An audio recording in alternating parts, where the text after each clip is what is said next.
नमस्कार। मौसम की जानकारी में स्वागत है आपका। आज 24 अगस्त 2026 का दिन है। सुबह के आज 9 बजे और अभी के विश्लेषण में देखेंगे क्या स्थिति रहेगी आगामी 24 घंटों के दौरान। यहाँ पर देखें तो राजस्थान के दक्षिण क्षेत्रों के आसपास पूर्वी गुजरात के करीब एक ऊपरी चक्रवाती सिस्टम है और एक पाकिस्तान के दक्षिण पूर्वी भागों पर दक्षिण पश्चिमी राजस्थान के करीब भी उत्तरी कच्छ के आसपास से लेकर एक ऊपरी चक्रवाती सिस्टम बना हुआ है। निचले स्तरीय सर्कुलेशन पाकिस्तान के कुछ अंदरूनी दक्षिण पूर्वी भागों के अंदर है। तो यहाँ पर भी बादलों की आवाजाही का दौर मध्यम स्तर पर लगातार बना हुआ है। लगातार बादल छाए हुए हैं, लेकिन इन बादलों को ऊंचाई नहीं मिल रही है। ये बादल सघन इतनी हो रहे हैं क्योंकि उत्तर पश्चिमी शुष्क हवाओं का दायरा राजस्थान के पश्चिमी इलाकों से लेकर कच्छ तक के इलाकों की और जो सौराष्ट्र के इलाके हैं उन क्षेत्रों की और यहाँ तक कि गुजरात रीजन के इलाकों तक भी, महाराष्ट्र के उत्तर पश्चिमी इलाकों तक भी उत्तर पश्चिमी शुष्क हवाएं जो प्रति चक्रवाती हवाओं का प्रभाव है बना हुआ है। और राजस्थान के उत्तर पश्चिमी इलाकों के करीब पाकिस्तान में प्रति चक्रवाती हवाओं का क्षेत्र भी है। और वहीं पंजाब के पश्चिमी उत्तर पश्चिमी इलाकों की ओर एक WD से प्रेरित चक्रवाती परिसंचरण तंत्र है।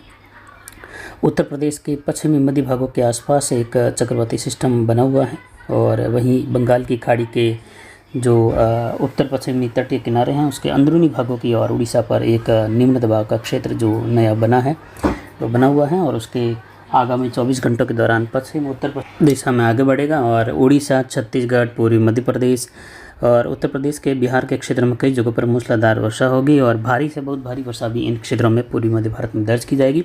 मध्य प्रदेश के पश्चिमी इलाकों से लेकर राजस्थान के पूर्वी इलाकों में कई जगहों पर जोरदार बारिश होने की संभावना है खंड वर्षा के रूप में, जिसमें कहीं कहीं भारी वर्षा की गतिविधियां भी राजस्थान के कुछ इलाकों में दर्ज होगी, जिसमें भरतपुर संभाग के इलाके हैं, कोटा संभाग के इलाके, एका दुका स्थान कुछ अजमेर संभाग के पूर्वी इलाके, टोंक, भीलवाड़ा से सटे हुए इलाके, वहां से लेकर जयपुर संभाग के इलाकों में भी कहीं कहीं मध्यम से भारी खंड वर्षा दर्ज की जा सकती है।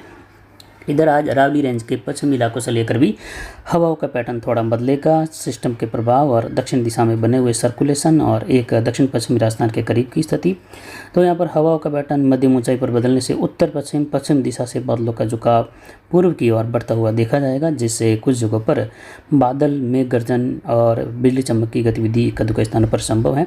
हल्की छितराई वर्षा की गतिविधियाँ जोधपुर संभाग के पूर्वी मध्य इलाके, दक्षिण पूर्वी और उत्तर पूर्वी इलाकों के आसपास यानी फड़ौदी, जोधपुर से लेकर, जैसा कि पहले भी बताया कल भी मैप में, उस मैप के अनुसार स्थिति बनने की संभावना है। ट्रप की स्थिति फिलहाल देखें तो उत्तर भागों से बनी हुई है। पंजाब हरियाणा से लेकर इसका जो पूर्वी सिरा है वह लगभग सामान्य स्थिति में, जबकि उत्तर पश्चिमी भारत की ओर इसका जो पश्चिमी सिरा है वो कुछ सामान्य स्थिति से उत्तर की ओर बना हुआ है। पाकिस्तान के मध्य भागों पर एक ट्रप की स्थितियाँ बनी हुई हैं और यहाँ पर पश्चिमी विक्षोभ के प्रभाव से मध्य पाकिस्तान और पश्चिमी जैसलमेर के आसपास से लेकर बादल निर्माण के साथ में गर्जन, बारिश की गतिविधि और एक स्थानों पर अंधड़ वाली स्थिति बन सकती है। यानी आज बॉर्डर वाले क्षेत्रों में हलचल देखने को मिलेगी। हल्की खंड वर्षा की गतिविधियाँ एक दो स्थानों पर मध्यम खंड वर्षा देखने को मिल सकती हैं। इस प्रकार की संभावनाएं बनती हुई दिखाई दे रही हैं आगामी आने वाले 24 से 48 घंटों के दौरान। जबकि पूर्वी राजस्थान में कोटा, उदयपुर और जो विशेषकर भरतपुर संभाग के इलाके हैं, कोटा संभाग के इलाके हैं, दो संभागों में कई जगहों पर मूसलाधार गतिविधि भी होने की संभावना है आगामी 24 से 72 घंटों के मध्य, यानी 24, 25, 26 के दौरान। जबकि मध्य राजस्थान, पश्चिमी राजस्थान में 24 और 25 के दौरान गतिविधियाँ रहेगी।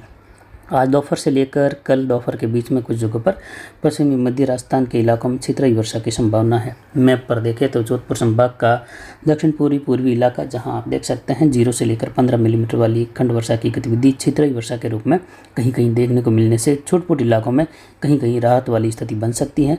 मारवाड़ जंक्शन सोजित के क्षेत्रों में किसानों के लिए सलाह रहेगी कि आगामी 24 से 48 घंटों के दौरान आप बिजाई का कार्य नहीं करें। जो अरंडी की बिजाई का कार्य चल रहे हैं 2 दिन का समय निकाल कर करें, यानी लगभग हम 27 तारीख से आगे बिजाई का कार्य करें या 26-27 के आसपास कर सकते हैं। फिर से मौसम शुष्क होने लगेगा। दोबारा बारिश का दौर इन क्षेत्रों में 1 सितंबर के बाद देखने को मिलेगा, तेज़ बारिश के रूप में कई जगहों पर, जिस पर जानकारी आगे लगातार देंगे। यहाँ पर पूर्वी राजस्थान का इलाका ज़्यादातर देख सकते हैं मध्यम तेज़ खंड वर्षा के रूप में है। जयपुर संभाग से लेकर अलवर के आसपास से होते हुए, जयपुर होते हुए, नागौर के पूर्वी इलाकों के करीब से होते हुए, अजमेर संभाग, भीलवाड़ा, टोंक, इन क्षेत्रों में, उदयपुर संभाग का दक्षिण पूर्वी भाग। और इसके अलावा देखें तो भरतपुर, धौलपुर, करौली, सवाई माधोपुर के इलाके हैं, कोटा, बूंदी, झालावाड़ के इलाके हैं, साथ ही चित्तौड़गढ़, प्रतापगढ़ के दक्षिण पूर्वी इलाके हैं, बांसवाड़ा से लेकर, जहां कई जगहों पर मध्यम से भारी खंड वर्षा दर्ज होने की संभावना है। और कुछ भरतपुर संभाग के और कोटा संभाग के इलाकों में भारी वर्षा की गतिविधि भी 40 से लेकर 80 मिलीमीटर वाली गतिविधि खंड वर्षा के रूप में कहीं कहीं दर्ज की जा सकती है आगामी 48-72 घंटों के मध्य। जबकि मध्य राजस्थान तक के इलाकों में कई जगहों पर 0 से 15 तो कुछ जगहों पर 15 से 30 मिलीमीटर वाली खंड वर्षा लगभग 10 से 15% इलाकों में देखने को मिल सकती हैं। बाकी कोई खास गतिविधि होने की संभावना बड़े तौर पर नहीं है, लेकिन आजकल की स्थितियाँ पश्चिमी राजस्थान के लिए बनने वाले बादल किसानों के लिए एक बार से बादलों या आसमान की ओर देखकर उनको लगेगा कि हाँ अब जो है मौसम बदला है, अब कुछ राहत मिलेगी। लेकिन ये राहत कुछ इलाकों की हैं, ज़्यादा कोई ठीक ठाक इलाकों की नहीं है। इंतज़ार फ़िलहाल 1 सप्ताह तक बना रहेगा पश्चिमी राजस्थान में, लेकिन फिर भी कुछ जगहों पर पश्चिमी राजस्थान में लगभग कह सकते हैं 100 गाँव में से 2-4 गाँव में होने वाली वर्षा की गतिविधियाँ यहाँ पर किसानों को उन जगहों पर ज़रूर राहत दे सकती हैं। थोड़ी संभावना इसकी बनी हुई है हल्की मध्यम खंड वर्षा की, जो कि एक पश्चिमी विक्षोभ के प्रभाव से है। और वहीं अरावली रेंज के आसपास होने वाली वर्षा की गतिविधियाँ मानसूनी प्रभाव के कारण है, जबकि पश्चिम में जैसलमेर के पश्चिम से लेकर इन इलाकों में भी कहीं कहीं 0 से 7-8 मिलीमीटर 10-15 मिलीमीटर वाली छुटपुट गतिविधि देखने को मिल सकती हैं आगामी 24 से 48 घंटों के दौरान। लेकिन ये छुटपुट इलाकों में है, कोई खास बड़े इलाकों में ये संभावना नहीं है। हालांकि अरावली रेंज, मारवाड़ जंक्शन, देसूरी, सोजत, रानीवाली, फालना, सुमेरपुर की और सिरोही जिले में जो हैं ये गतिविधियाँ आज उत्तर पश्चिम से आए हुए बादल अरावली के आसपास जो हैं संघनित होते हुए वर्षा की गतिविधियाँ हल्की मध्यम या 1-2 स्थानों पर तेज़ बारिश की गतिविधि करा सकते हैं। और राजसमंद, भीलवाड़ा, उत्तरी जो भाग हैं यहाँ पर उदयपुर के उत्तर पश्चिमी भाग अरावली, वहाँ से हल्की मध्यम, जबकि भीलवाड़ा, राजसमंद से लेकर अजमेर, टोंक की और कई जगहों पर तेज़ बारिश की गतिविधि संभव है आगामी 24 से 48 घंटों के दौरान। बाकी पूर्वी राजस्थान का इलाका ज़रूर जो है अच्छी खासी खंड वर्षा के रूप में प्रभावित रहेगा। लेकिन पूर्वी राजस्थान के क्षेत्रों की बात करें अगर प्रतिशत में, तो लगभग जो है 25 से 30% क्षेत्रों में इस प्रकार की वर्षा की संभावनाएं हैं, जबकि अधिकतर भाग यहाँ पर भी शुष्क बने रहेंगे। और हल्की छितराई वर्षा की गतिविधियों की बात करें, लगभग 50% तक इलाकों में, पूर्वी राजस्थान के इलाकों में गतिविधि देखने को मिल सकती है। भरतपुर, कोटा संभाग, जयपुर संभाग के इलाकों से लेकर बाकी के इलाके जो हैं बादलों की आवाजाही या छुटपुट बूंदाबांदी या बादलों की आवाजाही के साथ शुष्क बने रहने की संभावना है। पश्चिमी राजस्थान का अधिकतर भाग शुष्क बना रहेगा। इधर बीकानेर संभाग के भी बॉर्डर वाले इलाकों से लेकर इधर गंगानगर, हनुमानगढ़, अनूपगढ़ और चूरू, सीकर के इलाकों में भी हल्की मध्यम खंड वर्षा, 1-2 स्थानों पर तेज़ खंड वर्षा, जबकि अधिकतर भाग बादलों की आवाजाही के साथ बौछार फव्वार की स्थिति देखने को मिल सकती है। इसमें भी ये सब मिलाकर भी लगभग जो कह सकते हैं 25 से लेकर 30-35% की संभावनाएं इन क्षेत्रों की हैं। बाकी के अधिकतर भाग शुष्क बने रहेंगे आने वाले 24 घंटों के दौरान भी। लेकिन फिर भी बीकानेर संभाग के इलाकों में कई जगहों पर पूर्वी बीकानेर से लेकर चूरू से सटे हुए, नागौर से सटे हुए इलाकों से होते हुए खंड वर्षा की संभावना। इधर जोधपुर के आसपास से लेकर लूणी, मोगड़ा से लेकर कुछ तीवरी, मथाने होते हुए फलौदे की और ओशिया की और भी कहीं कहीं छितराई खंड वर्षा की संभावना होने से गतिविधि दर्ज होने की संभावना ही बन रही हैं। भोपालगढ़ और पिपाड़, बिलाड़ा, मेड़ता से लेकर भी कुछ जगहों पर इस प्रकार की संभावना रोहट होते हुए पाली की और भी छितराई खंड वर्षा की गतिविधि।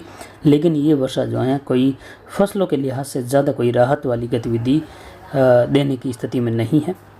1 सितंबर के बाद ज़रूर जो है काफ़ी कुछ इलाकों में, अरावली रेंज, पाली के इलाकों में, जोधपुर संभाग के पूर्वी, मध्य, उत्तर पूर्वी इलाकों से लेकर दक्षिणी इलाकों में कई जगहों पर राहत की गतिविधि होगी वर्षा की। लेकिन फिर भी पश्चिमी इलाकों में जो है उस दौरान भी कई जगहों पर खंड वर्षा की छुटपुट गतिविधि मात्र होने की संभावना बन रही है, क्योंकि लगातार उत्तर पश्चिमी शुष्क हवाओं का दायरा और प्रति चक्रवाती हवाओं का क्षेत्र अगस्त के लगभग जो है तीसरे सप्ताह की शुरुआत से ही जो है अपनी स्थिति दर्ज करवा रहा है। और ये धीरे धीरे यहाँ पर मजबूती की ओर जो है बढ़ता हुआ दिखाई दे रहा है, यानी ये धीरे धीरे पूर्ण रूप से जो है प्रति चक्रवाती क्षेत्र के रूप में विकसित होता हुआ दिखाई दे रहा है आगामी दिनों के दौरान।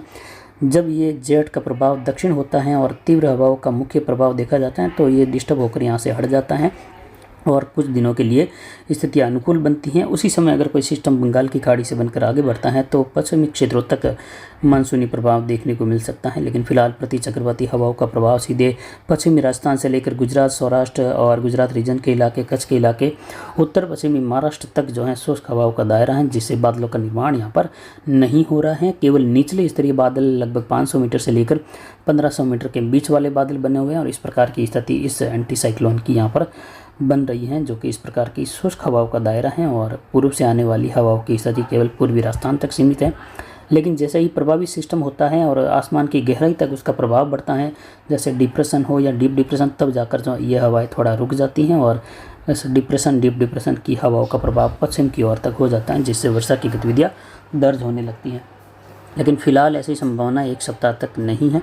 एक सप्ताह के बाद ज़रूर संभावना है। बंगाल की खाड़ी में 1 सितंबर के आसपास से लेकर भी सिस्टम बनने की संभावना है और लगभग 7-8 सितंबर के आसपास भी, या 7-8 सितंबर से लेकर लगभग 14 सितंबर के मध्य पूर्व से आने वाला सिस्टम बंगाल की खाड़ी में प्रवेश करने के बाद जो है डिप्रेशन या डीप डिप्रेशन की कैटेगरी में जा सकता है, जिससे पश्चिम दिशा की ओर बढ़ते हुए पश्चिमी राजस्थान तक की गतिविधियों को प्रभावित कर सकता है, जिसकी संभावना फिलहाल मैं केवल 10-15% तक ही मानूंगा या उसकी जानकारी दूंगा। फिलहाल शुष्क हवाएं और तापमान बढ़ता हुआ देखा जा रहा है पश्चिम भारत के क्षेत्रों में, जिसमें गुजरात, राजस्थान, पंजाब, हरियाणा और उत्तर पश्चिम महाराष्ट्र के इलाके तक शामिल है। आने वाले दिनों में 40 डिग्री के ऊपर कई जिलों में तापमान दर्ज किए जाएंगे अगले सप्ताह के दौरान। तो फिलहाल अभी की जानकारी के लिए इतना ही। नमस्कार, जय हिंद, जय भारत।